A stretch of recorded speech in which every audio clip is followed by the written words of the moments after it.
All right, today we're going to do a little bit of a less structured video. We're going to go back and forth with some hot NFL draft predictions. So we're going to each predict some different things that we think might happen in the NFL draft coming tomorrow, which is extremely exciting / I'm extremely about to poop my pants because I have no idea what the Colts are going to do, and it's really making me nervous. Make sure you like the video. Make sure you subscribe to the channel. We've got content coming out all off-season long, and a lot of content coming out tomorrow night and Friday night. So make sure you like and subscribe for us. And we're going to get into this today. Check out Fantasy Domain. We haven't done, and subscribe to Fantasy Domain. We haven't done a video where we've just talked about some things. And honestly, I've got some ideas about who I think is going to get traded, about where I think some certain players are going to go. So let's I guess they don't have to be hot takes, but let's do some spicy takes in there as well. I definitely have some spicy takes that I want to bring forth. So mucho spicy. All right. You go first. Okay. Let's not start with the most popular quarterback. Let's start with William Levis. Because I know in recent mocks you've been saying that it's become very popular that he's probably going to go 4 to Indy. And while I see that a little bit, what do you think it's going to be? Indianapolis at 4. You do think you're pretty convinced at this point. You think it's going to be him? Yes. I think if Houston doesn't take Stroud, they're not taking a quarterback, and then there's going to be a bidding war to get up at 3, and the Colts would have to jump up to get Stroud. And if they don't, and if somebody jumps him to get Stroud, it would still be Levis. If Indy has to jump up to get Stroud, I don't think they're jumping up to get Stroud. You might be right. I think they'll only take Stroud if he falls your hot to take? him. My hot take is that Stroud falls to Indy. At 4? Yes. Holy smokes. Guys, dude, there's an entire other side of the ball that's really, for a lot of these teams, is just as important as the quarterback position. For the Cardinals, they don't need a quarterback, and if they find Houston does. If they find Witherspoon to be as valuable as a 3rd overall pick in the draft, which he very well may be, then they don't need to move. They can stay at 3 and take him. Houston can too. They have just as many needs on the other side of the ball as they do offensively. They can get Carson Wentz to be a placeholder this year. Oh gosh, it's disgusting, but it's not like they're expecting to win the Super Bowl this year. They can get Caleb Williams next year. My hot take on that, I still think, and this is actually probably a hotter take than what you're saying. I think CJ Stroud goes at the 102. In fact, I have $20 on it. It's pretty good odds too. So $20 is not that much. Yeah, but it's plus 600 odds. It is only $120. Wow. Yeah, I'm telling you, it was to me. It's worth it. Like I feel like there's that good of a shot. All right, my hot take. My hot take prediction is that the Packers acquire or draft a QB to start over Jordan Love. And it's mainly just to tick people off. But honestly, look, I mean, you guys know that Jordan Love, who played at Nevada, wink, just kidding, he played at Utah State. I don't believe in him that much. And so for me, my hot take predictions / I kind of wish this would happen so I could laugh at it, is that the Packers select a QB and they select Hendon Hooker or something like that. Or they trade back from 13 and trade back to 2019 or 20, take Hendon Hooker there, and they ship off Jordan Love, or they acquire Trey Lance or something like that. But I'm going to do that as my hot take prediction, and I'm going to do the Packers acquire quarterback or draft quarterback. Everyone knows I disagree with you. This is a hot take, so you can get mad all you want. This is supposed to be a fun, lighthearted pre-draft video, so I'm not replying to your nasty So comments. please don't tell us in the comments that this was just a really tough watch for you. We're not going to apologize. When you're disappointed in us, we're literally just pulling this stuff out of our butt right now. So, all right, you're up. Okay. Hot take here for me. I go so back and forth with this guy because he's been polarizing from day one of our predictions here. Yes, he's been mocked top 5 consistently. I think Anthony Richardson falls outside the top 10. Wow. I wouldn't surprise me. That does not mean that he's not going to be a valuable dynasty asset that I'm not going to want to invest in. I will want to invest in Anthony Richardson, and I think he could end up in a really solid situation. He could absolutely go to Tennessee at 11. I think he could go to the Seahawks. He could go to Seattle. I guess Seattle would actually make sense. It is funny to me, and this kind of goes with Will Levis too, and why I do understand the argument for Will Levis going at 4 is why are we liking a guy like Anthony Richardson more than Will Levis when one of them is way more pro ready and good to go, like right off the bat. Like, why would we expect Will Levis to not go over AR when he's more NFL ready than AR is? You know what I'm saying? Yeah, I get it. Like, because we've seen that mistake made before with Trey Lance at 3 and it didn't pan out. I'm not saying that's going to happen with Anthony Richardson. I really like him as an asset. Bennett is more NFL ready. Yeah, that's the counter argument. Is Hendon Hooker's more NFL ready probably than a lot of these guys, but because he has more experience, that doesn't mean that you should take him over all these other guys. So yes, I understand that. That being said, Anthony Richardson is it's been so quiet, and there hasn't been a lot of media trying to push Anthony Richardson outside of the top 5, which makes me think that he'll probably fall outside the top 5. Actually, my prediction as of now would be he falls. When Stroud becomes like, Bryce Young is too good to not be a lock to pretty much go top 2, and Stroud is really that next guy. So why would there be a bunch of nameless execs or a single nameless NFL executive saying that Stroud is just going to be an NFL bust and is going to be terrible and is the next biggest mistake, unless it's pretty possible and pretty certain that he's going to go top 5, in my opinion. With Anthony Richards, I mean, we saw this with Malik Willis last year. You never heard any whispers or any NFL execs or anything like that, any anonymous sources saying that Malik Willis was going to fall outside the top 5, and then he doesn't even go first round or second. He goes third. It's probably because the NFL wanted that to happen so that no one knew what was going to go on. Yeah, I don't think that's outrageous at all. I'm going to hot take predict that Stephon Diggs gets traded on draft night. Whoa! Okay. Not to who? Not because I genuinely really think that deep down inside, but I'm spitballing because I've seen some reports of it, and I do think he would love to play in Dallas. So part of me wonders if Buffalo trades him and grabs a quarterback with or grabs a wide receiver with Dallas's pick. I think Quentin Johnston might still be available there. I'm not sure about Jordan Addison, but maybe Zay Flowers in that range. But again, don't get mad. I'm just spitballing, and he's had some. Everybody always thinks I legitimately don't think he's getting traded, but that's going to be my hot take: is that he gets traded on draft night, and we see him on a new team, and the Bills replace his massive contract with one that is going to bring in a rookie wide receiver. It's a lot cheaper, and it's going to cause a lot less drama in and outside the locker room. So I actually don't think it's the most unreasonable of takes, but would they be stupid to do it? In my opinion, yes. They would be stupid. Stephon Diggs is that good. But they just extended him last year. I know. And they act like everything's fine. But that's my hot. They're a good team. Take. They're a good team. Okay, I say Dallas takes Zach Charbonnet. In the first? No, in the second. Dang, that's still really good. Yeah, that's really good. That's my favorite landing spot. When it happened, the funny thing is I literally woke up with that thought this morning. I was like, Zach Charbonnet to the Cowboys. I was like, that is actually an awesome landing spot. Yes.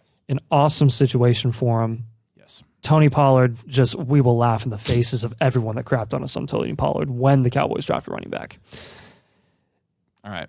Do you like that one? Yeah. I like this one more. Yeah. Okay. I think the Cowboys draft a running back that takes away from Tony Pollard. The Texans draft a running back that takes away from Dameon Pierce. The Falcons draft a running back that takes away from Tyler Algier. Oh. And what's the trend here? What's the one I'm missing? A big one. Pacheco. And I think the Chiefs draft another running back. I think all four of those guys that have lower draft capital. Do you think they'll spend significant draft capital on another running back, or just I think Dallas and Atlanta might be the two that do. The Chiefs are just about the Texans. The Chiefs, honestly, the Chiefs are a running back generating machine. Like they'll probably the least just likely to draft a running back. I could see, but it would be hilarious if all four of them got replaced. Yeah, hilarious. That would be very funny. So that's my prediction. All right, okay, your turn. Okay. I'm gonna get so much crap for this one. I can't even get it out. Be about Justin Fields, please. You just read my mind. Yes. Not about him exactly. Please crap on him in the comments. The Bears are going to draft a quarterback, and it's not going to be in the first round, but I think Hendon Hooker is going to fall, and I think the Bears grab him in the second. I think they do. I mean, who's backing up Fields right now? I don't remember. Fields also Fields had a significant injury last year. It's not like he's some Iron Man that's never been injured before. It's not like he's Cam Newton in his prime. Like, is it Andy Dalton? He's no, it's PJ Walker. That's who it is. It's PJ Walker. That's disgusting. I think they draft a quarterback. All right. I guess if you're saying not first round, it doesn't have to be Hendon Hooker. I mean, it can be Aiden O'Connell or someone who can really hold on if/when Justin Fields gets hurt. I mean, PJ Walker is.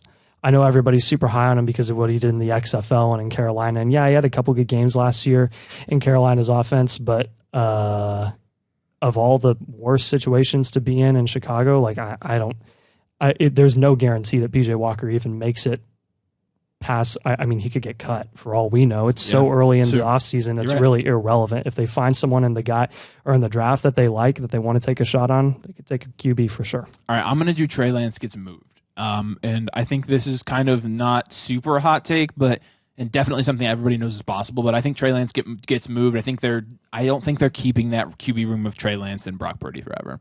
And I think if there were going to be a time for them to make a move, that Thursday night would be the time. So I think Trey Lance could potentially go to the Minnesota Vikings, as we've heard.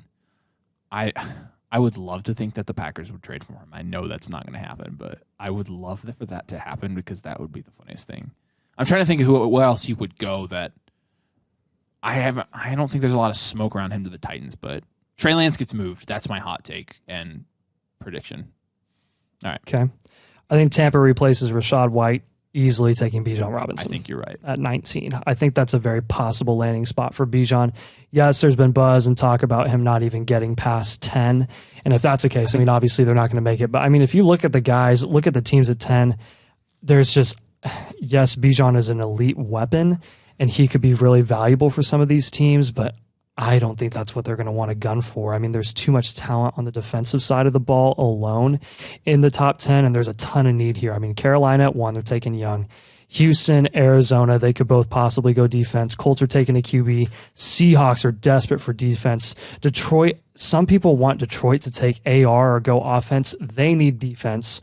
The Raiders need defense badly. Atlanta needs defense badly. Chicago, who knows what the heck they're doing. I mean, they're going to draft a receiver and build around Fields. And then Philadelphia, no Eagles fan wants Philadelphia to draft a running back. And honestly, I think if they do draft one, I think Gibbs makes the most sense for them later. They could get him in the second or something, or even late first. They could get him late first. That leads me to my next one. I think Bijan and Gibbs draft capital are separated by less than 10 picks. Okay. So that one I'm actually kind of confident. So Tampa is 19. So this is where I'm which getting means the basis of this argument. Bijan could go to New Orleans at 29. You mean Gibbs? Or yeah, Gibbs could go. So I think Bijan goes more 15 to 20 range. I legitimately think he goes lower than what people are thinking he is, and I think Gibbs goes in the late first. So I'm going to say less than 10 picks. Okay. But I think a team back into that first round, I think there will be a couple teams there he'd fit with. So I do think he gets drafted in the first round. Interesting. I'll couple that in there as well. I think Jahmyr Gibbs gets first round draft capital. Okay. I'm going to go with the New York Giants do not draft a relevant wide receiver in this year's class. Oh my gosh. So they brought on Paris Campbell in free agency, which he's a fine receiver, field stretcher, whatever. He'll probably get hurt, especially on that Giants turf, which is cursed apparently. And they have Wandell coming back off injury. They have Sterling Shepard, who, Shepard is Shepard. But there are a lot of other team needs, glaring team needs that Giants team really is going to be looking for in this draft class. I personally think for them to really take that next step to being more of a competitive team in the playoffs in the NFC this year. And I really think with what they did offensively with that horrible receiving core last year and them even just slightly upgrading it this year already with Paris Campbell, I don't think that's going to be what they're going to gun for, especially with Daniel Jones behind center. His strong suit is not being some awesome passer who throws two elite weapons. He is a very, very good system quarterback that has rushing upside, and they were able to capitalize on that very well last year. I think they're going to do something similar this year as well. I think 3 tight ends go in the first round on Thursday night. Who? Name them. Kincaid and Mayer. Kincaid, Mayer, and I'll go Musgrave for the last one. Really? I think Musgrave. You don't think someone will go for upside and take Darnell? No, I don't think Darnell Washington goes in the first round. Okay. I think that would be a dumb pick. He reminds me a lot of Jelani Woods in terms of I don't want my team to pick him, and my team picked him. If you were to pick 3 teams, where would those 3 guys go? You don't have to say which ones would go where. Just pick the 3 teams that'll take the tight ends. The Chargers, the Packers, and the New York Giants. So that's a hot take. So you think that they will spend a first-round pick, the Giants and the Packers will spend a first-round pick on a tight end that's going to take a while to develop instead of going for a receiver. I think instead. those would be those are the. I don't think they're going to. I think they are wise to take a receiver, and I think they probably will. But if there were teams that I think were going to take tight ends, I think those would be the ones. That would be your first guess. Yes. Okay.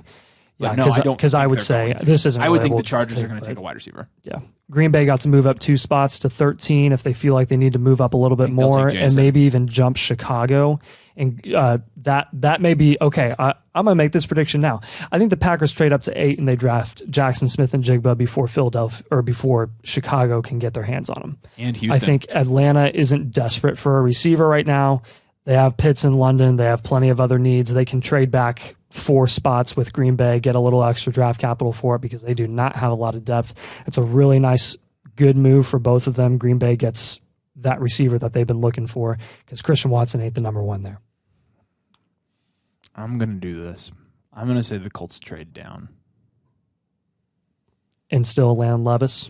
No, I don't think I don't know. I'm going to say the Colts trade down and don't draft a quarterback. And if this turns out to be true, I will go live on air and I'll cry. Tears.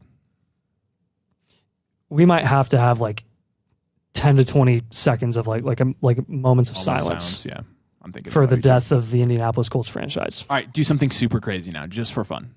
Okay, I've got a crazy one. Something super crazy. Well, if you got a crazy one, say it right now. Lamar Jackson gets traded from the Ravens. To? I don't know. To where? I don't know. I'm trying to think. I don't know where he would go. It's so crazy. I'll go Indianapolis. To me, that's the most likely landing spot from a cap situation. Okay. So we'd be depressed, have 20 seconds of silence for the death of the franchise, and then hear that Lamar's been traded to the Colts. Okay. Or, no. Yeah, and then I'll go along with that. The Ravens acquired Trey Lance. How? In a 3-way? Yeah, or just in separate trades. Interesting. That's the boldest. Very That's interesting. the boldest, stupidest prediction I have. Okay. All right, give me something. Give me something that tops it. Okay. This won't top it, but it's a juicy one. Patrick Mahomes and it kind of.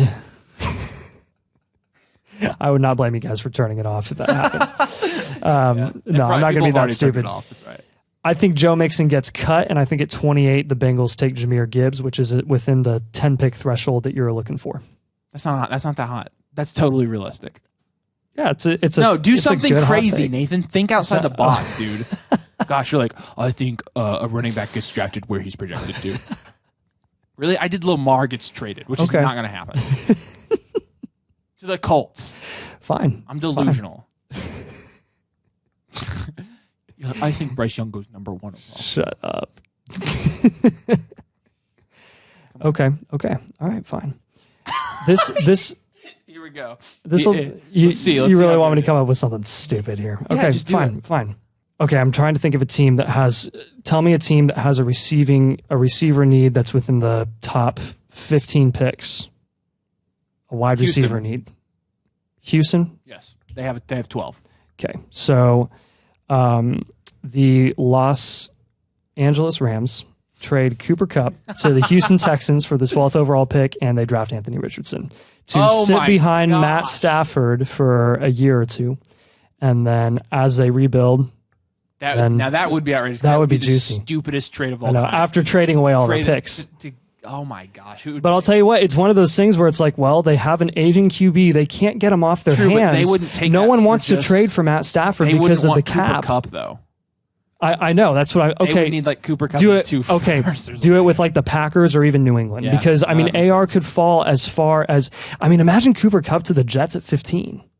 This was the dumbest video we've ever done, but it was so fun. And it's really late on Monday night, so we just wanted to have some fun before draft time. Yeah. So if you've made it this far, you are a dedicated fan. I'm sure this video will bomb, or it will be the bomb, one of the two. But make sure you like the video and make sure you subscribe to the channel. Yeah, probably. We've got content not like this. Don't tell us it's subpar. We know it's subpar. We don't know what we're talking about. And don't argue with the takes because we are allowed to have fun because we do make the channel. We do make the videos. I know. We're allowed to goof around every once in a while, so don't take anything too seriously. Make sure you like and subscribe, though. It really helps us out when you do that. And especially if you made it this far, it means you must really like us. We have content coming out, and I usually say like this, but not like this, because this is pretty much a one-time thing. Pre-draft, a little bit more lighthearted and a little bit goofier, and me laughing at Nathan the whole time. So, but make sure you subscribe anyway. And tomorrow night we'll be dropping a whole bunch of videos, reaction videos on landing spots, things like that. So make sure you're subscribed for that, and make sure you join us on Friday night for our draft live stream for day 2. As always, we appreciate you guys watching and listening, especially on this video. Thanks for joining us, and we'll see you later.